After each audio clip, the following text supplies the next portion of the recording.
Pirmadienį buvo vėl tenai pas tą Gražuolę, su ją ir dulkinasi ir viskas, nu čia jo reikalas, jis suaugęs, dulkinu šiknon ir burnon, kaip sakant, visai.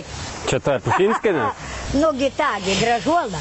O kaip skanu, koks skanus bibi jo buvo šitai Pukšienė, va, kurva.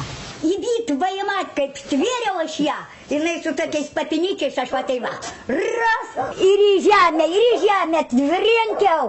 Nu ir jinai paskui vandeniu nuvėlta, jos vyras spyrė, tą kibirą ir pašau, nakui sakau. Jinai turi vyrą, su vyru gyvena. Vyras, juoktų vaimat, tas irgi vyras dalbajobas toks. Kuo jisai vardu?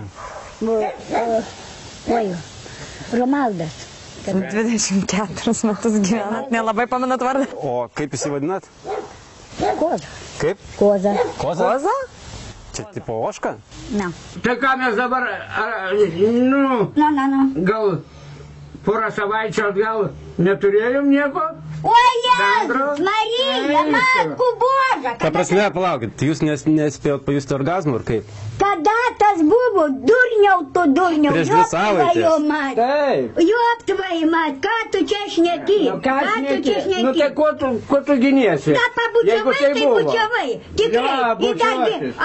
A tu? Aš bučiuotis niekad nemėgstu. Jeigu jūsė padla, šiukšlė, šliuka paskutinta ir viskas. Tai jo, ta klička. O jūsų kokia klička? Virusėlė. Virusėlė? Bučiuokit pas Viršaitį ar pas įgaliotinį ir jum paaiškins. Pabučiuok tu Viršaičių indydį. Daugiau durniuoja negu... O taip, dabar laisva Lietuva.